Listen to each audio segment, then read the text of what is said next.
of Ibadan gathered here this morning is to express their displeasure against the fee hike policy introduced by the University of Ibadan management under the headship of Professor Kayode Adebowale in collaboration with the Governing Council headed by Chief Bisi Akande. Students of the University of Ibadan are saying we do not want a fee increment, and I must say that this is not the first time that students will be making this displeasure. We are here to tell the management and the federal government that we want total reversal of fees. We are here to tell the management and the Governing Council, as well as the government, that we want an adequate funding of our educational system and not student loans and not what they have turned students into. Students today, as I speak with you, go online, just go on X on Twitter. You see UI students begging for money. You see UI students doing crowdfunding. Also calling upon the management of the University of Ibadan to rescind on its plan to suspend 3 students.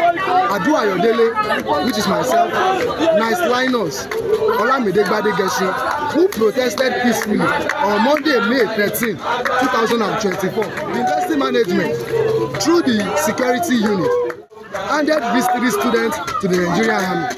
The federal government, in collaboration with all the management of Nigerian federal universities, they have decided to privatize and commercialize the education sector.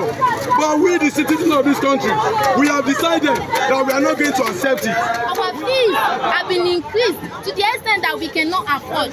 Increased from 20,000 to 200,000, 100,000, 300,000, 400,000, according to our different departments.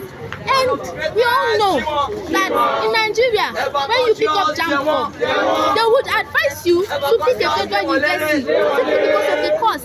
Because the majority of the Nigerian population are poor.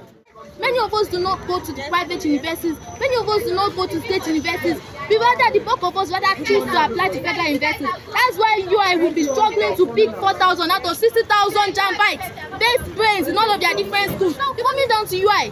We paid 20,000, and this session they are telling us that the amount we'll be paying is 400,000, 300,000, 200,000. Where do we find this money from? Many students as of now are going into prostitution. Many students as of now are contemplating suicide. It is happening live and direct. Students on social media are begging. It is the government's duty to fund education adequately. And the management is meant to relay our grievances to the government, not to repress us, not to send us back home, because we are demanding for education, which is our right, just as they did on the 31st of August, and just as they might be planning to do in coming days. We are saying, we are calling on the government to fund education adequately. We are calling on the management to understand that our fight is not against them primarily, but they are partnered with the government in repressing students of the University of Ibadan, which they should repent from. They're calling on the Professor Kayode Adebowale-led management to repent of all of it. The many things it has done, it's trying to repress students, it's arresting, beating up, and sending 3 students who protested on the 13th of May, handing them over to the Nigerian Army.